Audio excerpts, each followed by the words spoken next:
My name's Helen Scaife. I wanted to talk to you about my work on climate change. Can you hear me at the back? Not really, a bit louder. Okay.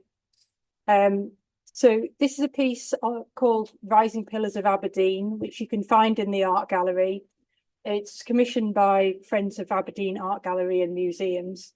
The idea is that symbolism behind it is the big wave is to do with symbolising the big issue of climate change looming over us, and specifically over Aberdeen.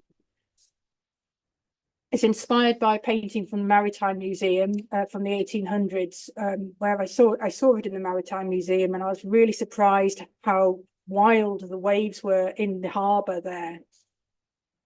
Also, I was inspired by the work of Da Vinci, and I've always found his drawings of water and floods incredible.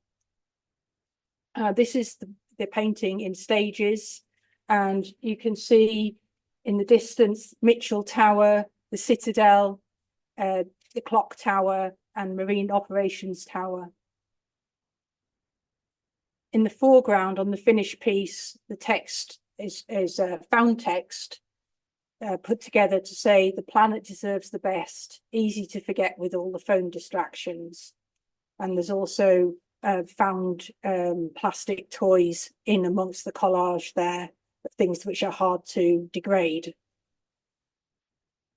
So since this piece, I've been working on other work to do with climate change, specifically to do with endangered species in Scotland. Snow bunting, mountain hare, black grouse. I've focused mainly on the garden tiger moth, which in Scotland has been in decline by 89% in the last 30 years. It's affected by the warmer, wetter winters, and basically the way it affects the caterpillars' freeze-thaw cycle. So when I started the work, I went to the Zoology Museum as a place to look at the specimens in great detail. And in all my work, I'm very much interested in nature and looking at getting lost in the detail, basically. And when I looked at some of the specimens, I couldn't believe that you could actually see almost countries in the pattern in the wings, in the top area. It's almost like Norway, Scotland, Italy, and some of the patterns in the bottom area I sort of started seeing as disappearing islands, maybe in the Pacific. So I created a work called To See a World in a Grain of Sand, and it's inspired by William Blake's poem Auguries of Innocence. An augury is a sign of what will happen in the future. This is the painting To See a World in a Grain of Sand. It's quite bold and makes statements such as, are you complacent? Do something. It's quite a desperate sort of painting, and I got some good feedback about it, but I did get one comment that made people feel rather guilty making those sort of statements.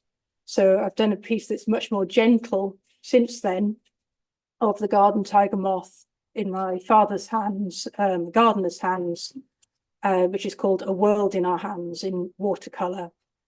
And I recently heard the statement from Dino J. Martins, the Kenyan biologist, saying that it would obviously be very sad if we lost the big 5 animals, but if we lose insects, that's the end of it for all of us. So I have questions for question time on how can art make a difference? Do you think there's a better way to portray a message to make change? And can you suggest venues or places where the message would meet a wide, unconverted audience? Thank you for listening.